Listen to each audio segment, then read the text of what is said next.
यहाँ दूर दूर तक हरे भरे मैंग्रोव जंगल हैं। इन जगहों पर उफान के आने और जाने से जिंदगी लगातार बदलाव वाली दुनिया में पलने बढ़ने के लिए विकसित हो गई है। जमीन और पानी दोनों में रहने वाली मड स्किपर्स मैंग्रोव की जबरदस्त सर्वाइवर्स हैं। यही मछली पानी के अंदर और बाहर बराबर वक्त बिता सकती है, क्योंकि इसके बड़े पेक्टोरल फिन्स तैरने और चलने, यहाँ तक कि पेड़ों पर चढ़ने में भी मदद करते हैं। वेस्ट अफ्रीका से लेकर न्यू गिनी तक के मैंग्रोव्स में मड स्किपर्स की 30 से ज्यादा प्रजातियां पाई जाती हैं। ये अपनी त्वचा से सांस लेती हैं, जो सिर्फ नम हालात में ही मुमकिन है। और मेडागास्कर के वेस्ट कोस्ट के उमस भरे मड फ्लैट्स इस जीव के लिए बिल्कुल सही इलाके हैं। ये अपने बड़े गिल चेम्बर्स में ठीक वैसे ही पानी भर कर ले जाती हैं, जैसे स्कूबा डाइवर्स ऑक्सीजन लेकर जाते हैं। जमीन पर चलने की खासियत से इसे दूसरी मछलियों की पहुंच के बाहर वाली जगहों पर खाना ढूंढने का मौका मिलता है।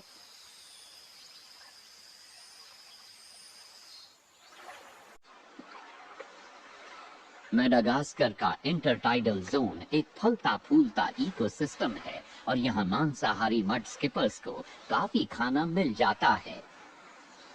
जमीन और पानी के मिलने की जगह के लिए ढली हुई मड स्किपर्स कीड़े मकोड़ों, सैंडवर्म्स और क्रस्टेशंस का शिकार करती हैं।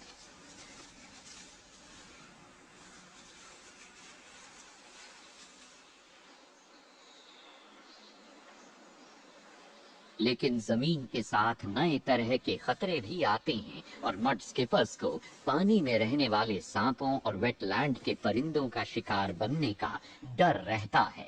ये चलने वाली मछली अपने सिर पर सबसे ऊपर मौजूद बड़ी बड़ी आंखों से 360 डिग्री पर नजर रखकर जमीन के खतरों से सतर्क रहती है। यह खास अडेप्टेशन शिकार करने में भी मदद करता है और मड स्किपर्स अक्सर अपने सिर को पानी के ऊपर रखकर तैरती हुई शिकार ढूंढती रहती है। मड स्किपर्स अपने इलाके पर कब्जा रखती हैं और प्रजनन के मौसम में घुसपैठियों को बर्दाश्त नहीं करती। इनमें अक्सर झगड़े होते रहते हैं और इलाके पर हक जमाने और हदों की हिफाजत के लिए ये मुंह खोलकर और फिन्स को फैलाकर धमकाती हैं। प्रजनन के मौसम में मड स्किपर्स पानी में बिल बनाती हैं। अक्सर 1 मीटर गहरे और घुसने के कई रास्तों वाले इन बिलों को मुंह से धीरे धीरे खोदकर बड़ी मेहनत से तैयार किया जाता है। इस बिल के सबसे गहरे हिस्से में अंडे दिए जाते हैं ताकि वो जमीन पर रहने वाले शिकारियों से बचे रहें और माता पिता मुंह में हवा भरकर अपने बच्चों के लिए पानी में ऑक्सीजन की भरपाई करते हैं। अपने माहौल में कई जहरीली चीजें झेल सकने वाली मड स्किपर्स और इनके मैंग्रोव के जंगलों के लिए शायद सबसे बड़ा खतरा समुद्र में जल स्तर के बढ़ने का है। इंटरटाइडल जोन पर जिंदगी बिताने के लिए खास तौर पर विकसित मड स्किपर्स को पानी के बढ़ते हुए स्तर के साथ नए इलाकों में जाना पड़ता है। लेकिन लीमर्स की सोशल हायरार्की दुनिया भर के दूसरे प्राइमेट्स से काफी अलग है, क्योंकि इनमें मादाएं झुंड की अगुवाई करती हैं। मादाओं के दबदबे की वजह अब तक साफ नहीं है, लेकिन प्रजनन की काफी कीमत चुकानी पड़ती है और कम रिसोर्सेज वाले द्वीप पर बेहतर है कि उस कीमत को चुकाने वाली मादा ही सब कुछ तय करे।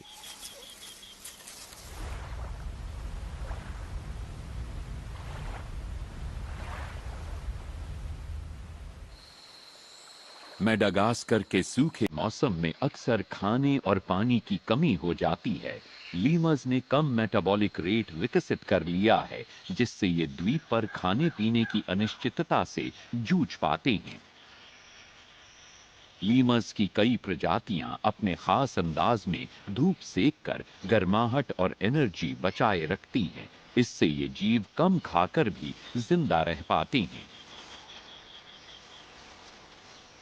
सूंघने की कमाल की ताकत की वजह से लीमर सोसाइटी में सेंट कम्युनिकेशन काफी अहम है। ये इलाकों पर अपनी पहचान छोड़ने और प्रजनन के मौसम में अपनी क्षमता दिखाने में काम आता है। इनकी लंबी थूथन इन्हें दूसरे लीमर्स से अलग करती है। लेकिन आम धारणा के उलट ये इनके सूंघने की ताकत को नहीं बढ़ाती। ये लंबी थूथन तो चबाने की क्षमता को बढ़ाती है, जिससे ये द्वीप पर तरह तरह की चीजें खा पाते हैं।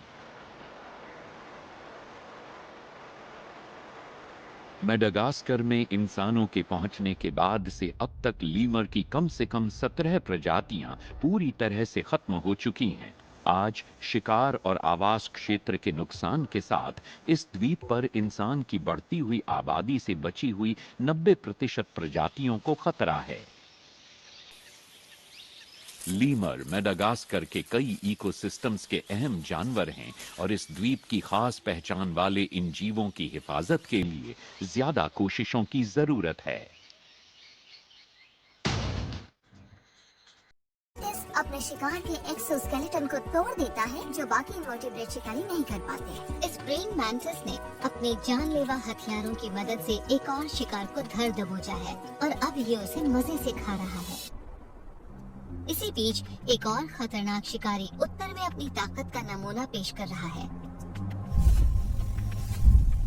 ये ओमनिवरस जीव ऐसी काबिलियत रखते हैं जो कि इन्हें हर शिकार में और पौधे तलाशने में दोनों ही स्थितियों में कुशलता प्रदान करती हैं। इस जंगली इलाके में बहुत कम जानवर इन ग्रिजली बेयर से उलझने की हिम्मत रखते हैं और ज्यादातर जानवर इनका शिकार बन जाते हैं।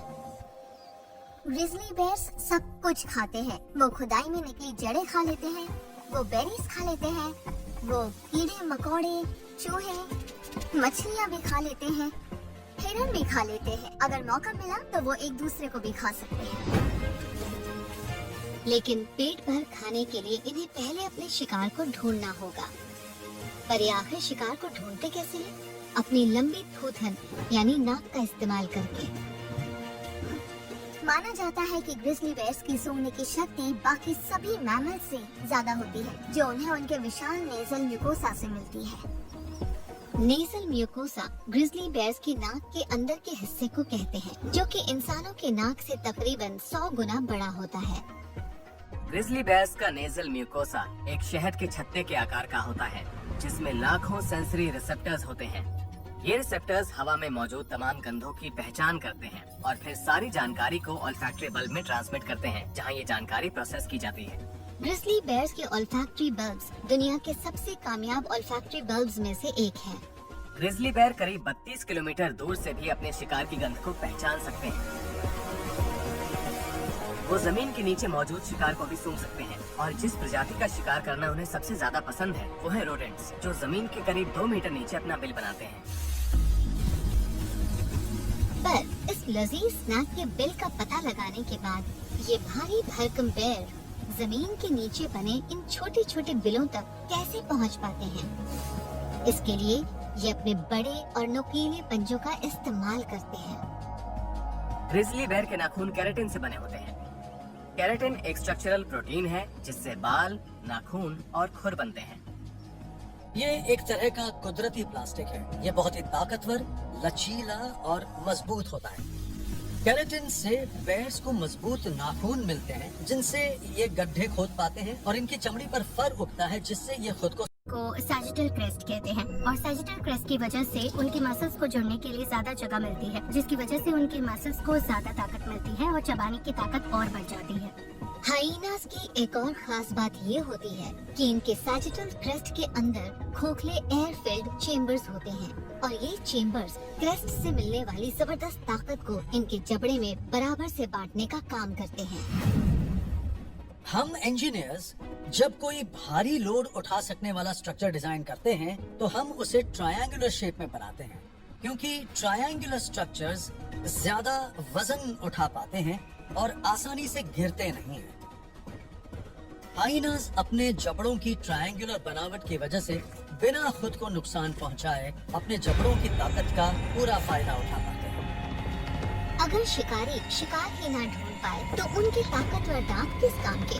पर कुदरत ने इन स्पॉटेड हाइनास को इस काम के लिए भी एक वरदान दिया हुआ है। हाइनास के नाक के अंदर एक एक्स्ट्रा लार्ज ओल्फैक्टरी सरफेस होता है, जिससे वो अपने शिकार या किसी भी मुर्दा जीव की गंध को 4 किलोमीटर दूर से सूंघ सकते हैं। हाइनास की सुनने की शक्ति भी बहुत तेज होती है। वो 5 किलोमीटर दूर से भी दूसरे हाइनास की आवाज सुन सकते हैं। जिसका फायदा उठाने के लिए हाइनास अक्सर रात के अंधेरे में शिकार करते हैं। छोटे जानवरों का शिकार तो ये अकेले ही कर लेते हैं, पर बड़े शिकार के लिए ये 30 हाइनास तक के झुंड में हमला करते हैं।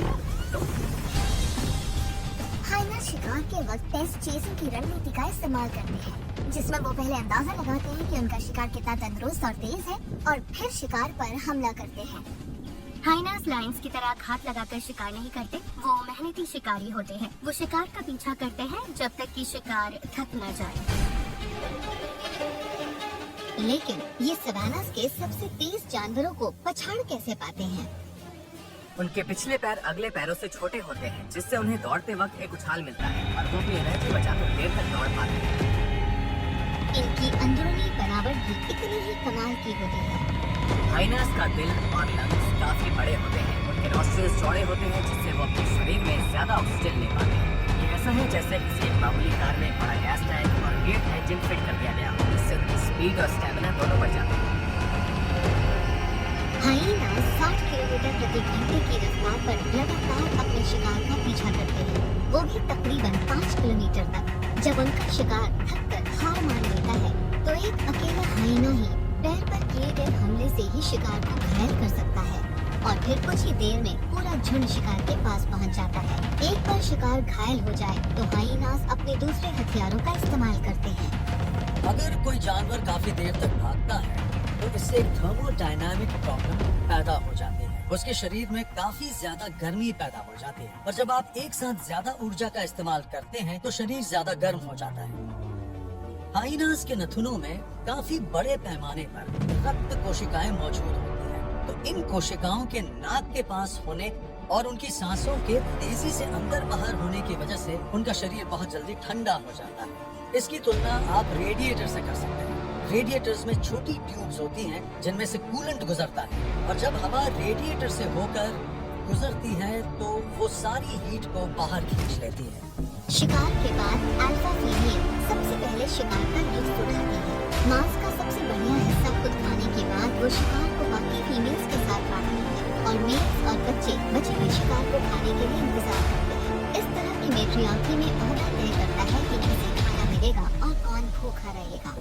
हाइनास के सामाजिक रिश्ते काफी पेचीदा होते हैं। फीमेल्स को हमेशा समूह में सबसे ऊंचा ओहदा दिया जाता है और मेल्स फीमेल्स का साथ देते हैं और उनका हाथ बटाते हैं। समूह की सबसे ऊंचे दर्जे की फीमेल को ज्यादा से ज्यादा बच्चे पैदा करने का और उनकी बेहतर परवरिश करने का हक मिलता है, जो कि एक निचले दर्जे की फीमेल को नहीं मिलता। पर चाहे किसी का ओहदा कितना ही बड़ा या छोटा क्यों न हो, भूख सबको बराबर से लगती है। अडल्ट हाइनास एक बार में 15 किलो तक मीट खा सकते हैं, जो कि उनके शरीर का 1/4 वजन है, पर वो चाहे जो भी खाएं। हाइना का शरीर उस चीज को पचाने की काबिलियत रखता है। उनके पेट का पीएच बहुत लो होता है और हाइड्रोक्लोरिक एसिड ज्यादा होता है, इसलिए वो दूसरे मैमल्स की तुलना में अपने शिकार का ज्यादा हिस्सा हजम कर सकते हैं। और अगर किसी जानवर के कोई हिस्से ये हजम नहीं कर पाते तो उन्हें गोले के रूप में बाहर निकाल देते हैं, जिनमें बाल, खुर और सींग होते हैं। इनके शक्तिशाली पेट बुरे और माहिर शिकारी के पास अपने शिकार पर हमला करने जब के लिए एक चरता है, हथियार दूसरा बाजार में मिलते पहरेदारी हैं, करता जैसे है। कि नुकीले पैर, रात में चमकने वाली आंखें और तेज धार वाले नाखून। इन माहिर शिकारियों में कई सारी समानताएं होती हैं, जैसे मजबूत जबड़े, तेज आंखें और सूंघने की शक्ति।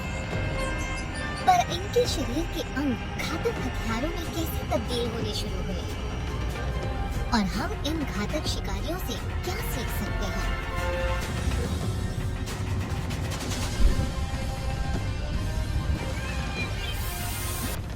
दुनिया में हाइनास की 4 प्रजातियां पाई जाती हैं, जो है ब्राउन हाइना, स्ट्राइप्ड हाइना, आर्डवुल्फ हाइना और फिर आती है सबसे मशहूर स्पॉटेड हाइना। ये शिकार चुराने के लिए बदनाम जरूर है, पर ये खूंखार शिकारी अपने फूड चेन में सबसे ऊपर आते हैं।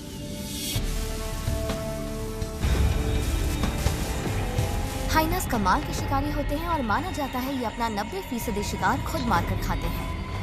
काफी लोगों को लगता है कि हाइनास लायंस के शिकार का बचा खुचा खाते हैं, पर असल में ये बिल्कुल उल्टा है। जितना हाइनास लायन से नहीं चुराते, उससे ज्यादा लायंस उनसे चुराते हैं। स्पॉटेड हाइनास जिन्हें लाफिंग हाइनास भी कहा जाता है, ये अपनी तीखी आवाज वाली हंसी के लिए भी जाने जाते हैं, जो ये लड़ाइयों में निकालते हैं। पर इन क्रूर सवानाज में सर्वाइवल के लिए सिर्फ एक भयानक हंसी काफी नहीं होती।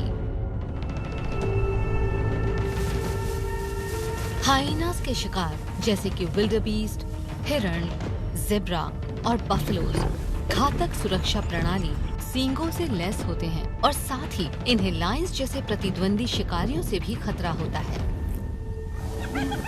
इस सब के बाद भी ऐसी क्या चीज है जो इन्हें कामयाब शिकारी बनाती है? स्पॉटेड हाइनास के पास ऐसे कई हथियार होते हैं जिन्हें ये शिकार के लिए चालाकी से इस्तेमाल करते हैं, जैसे कि इनके जबड़े। एक हाइना के जबड़े में